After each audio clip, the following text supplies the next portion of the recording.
परतूरमध्ये ओबीसींचा भव्य मोर्चा निघतोय आणि या मोर्चाचं नेतृत्व जे आहे ते लक्ष्मण हाके सर करतायत। सर आपल्या बरोबर आहेत। सर, ठिकठिकाणी जे आहे ते ओबीसींचे मोर्चे काढले जात आहेत। काय वाटतंय तुम्हाला या मोर्चांकडे बघून? जोपर्यंत 2 सप्टेंबरचा ओबीसींचं आरक्षण संपवणारा गव्हर्नमेंट रेझोल्युशन रद्द होत नाही तोपर्यंत महाराष्ट्रामध्ये प्रत्येक जिल्ह्याच्या ठिकाणी तालुक्याच्या ठिकाणी हे मोर्चे निघणार आहेत। महाराष्ट्रामधला ओबीसी भटक्या विमुक्त जाती जमाती एसबीसी क्लास हा प्रचंड नाराज आहे या सरकारवरती। विशेष करून या सरकारमधले अनेक मंत्री आमदार खासदार हे ओबीसीच्या प्रश्नावर बोलायला तयार नाहीत। त्यामुळे आज जालना जिल्ह्यातल्या परतूर मंठा परिसरामधील सर्व ओबीसी बीजेएनटी बांधवांनी या मोर्चाचं आयोजन केलेलं आहे।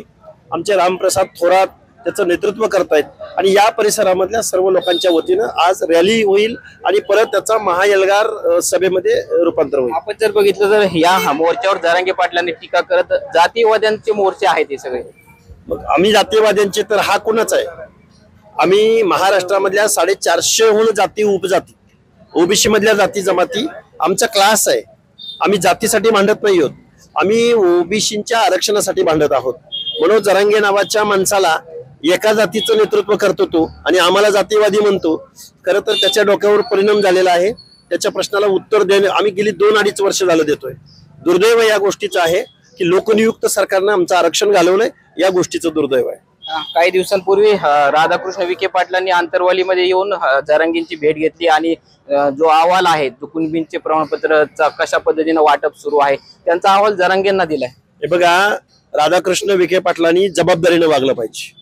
राधाकृष्ण विखे पाटलांनी हे डोक्यात असू दिलं पाहिजे की तुम्ही 13-14 करोड जनतेचे मंत्री आहात, महाराष्ट्राचे मंत्री आहात। तुम्ही 3 माणसाच्या उपस्थितीमध्ये जरांगेला बंद खोलीआड तुमचं काय नक्की शिजलं हे महाराष्ट्राला तुम्ही समजावून सांगा। जो जरांगे मीडियाच्या समोर एखादा माणूस कानात बोलायला लागला तर त्याच्यावर डापरायचा, तो आता बंद दरवाजाच्या आड 2-3 माणसामध्ये विखे पाटलांबरोबर काय बोलला ते विखेनं महाराष्ट्राला सांगावं। कारण ओबीसीचं आरक्षण संपवणारे विखे तुम्हाला या महाराष्ट्रातली ओबीसी जनता घरी बसवेल। तुमचे किती कारखान्याचे पैसे आहेत आणि तुमच्याकडे किती वायनरीचे पैसे आहेत, आम्ही आजपर्यंत तुम्हाला मतदान दिलं, याचा अर्थ तुम्ही एका जातीचे नेते कधी होऊन बसला? तुम्ही जरांगेची भाषा कधीपासून बोलायला सुरुवात केली? आम्ही ओबीसी बांधव तुम्हाला याचा करारा जबाब देणार। यावेळी विखेंनी असं सांगितलंय की मंडल आयोगाच्या स्थापनेवेळी शरद पवारांनी जर मराठा समाजाचा समावेश यामध्ये केला असता तर आज जातीय विषमता निर्माण झाली नसती। त्यावेळी तुम्ही कुठे होता? तुम्ही काय राजकारणात नवीन आला काय? तुमचे बाप कुठे होते? तुमचे आजोबा कुठे होते? ते काय बोलले नाही त्यावेळी? तुम्हाला उपरती झाली काय? तर तुम्ही परग्रहावरनं महाराष्ट्रात अवतरला की तुम्हाला 2025 साली तुमच्या नोंदी सापडल्या? हे ओबीसीचं आरक्षण संपवण्याचं षडयंत्र आहे। विखे पाटलांनी कधीही माझ्या आमने-सामने बसावं। मी खूप तज्ञ आहे असा माझा दावा नाही, पण आरक्षण कुणाला दिलं जातं?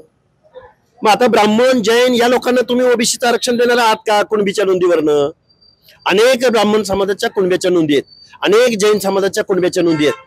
मग त्यांना सामाजिक दृष्ट्या मागासांच्या यादीत बसवणार का विखे? त्यामुळे विखे पाटलांच्याही डोक्यावर खरंच परिणाम झालाय। ते जरांगेच्या भूमिकेत येऊन बोलायला लागलेत, पण याचं उत्तर येऊ घातलेल्या कोणत्याही निवडणुका असोत ओबीसी बांधव या विखेंना त्यांचं जाब विचारतील, प्रश्न विचारतील। मराठ्यांच्या जीवावर राजकारण केलं जाते महाराष्ट्रात असं जरांगे म्हणतात। कुणाच्या जीवावर? मराठ्यांच्या। मग आमच्या काय मताचा अधिकार काढून घेतला काय कुणी? पाकिस्तानमध्ये मोहाजिर म्हणून भारतातून पाकिस्तानमध्ये गेलेल्या लोकांना मताचा अधिकार नव्हता, मग आमच्या ओबीसीच्या मताचा अधिकार काढून घेतला की काय कुणी? आम्ही 7% आहोत। आम्ही थोडे जर एकत्रित आलो ना तुमच्या सगळ्यांच्या पुढे आम्ही बांधू। शेवटचा प्रश्न विचारतोय। रमेश केरेंनी पत्रकार परिषद घेतली आता आणि त्या पत्रकार परिषदेमध्ये तुमचं पुत्र असलेला फोटो झळकवलाय। अरे कुणी काय झळकवू द्या हो, कोण भीक घालतं? ओबीसींची बाजू मांडणं, ओबीसीचं आरक्षण वाचवण्यासाठी रस्त्यावर उतरणं म्हणजे तुम्ही तुमच्या कोण खातं? तुम्हाला हत्ती चले बाजार कुत्ते भौंके हजार असे आमदार आम्ही घरी बसू येऊ घातलेल्या निवडणुका। आपण जर बघितलं तर आपल्यासोबत लक्ष्मण हाके सर होते आणि वेगवेगळ्या प्रश्नांना त्यांनी सडीतोड अशी उत्तरं दिलेली आहेत। रवी जयस्वाल, न्यूज 18 लोकमत, जालना।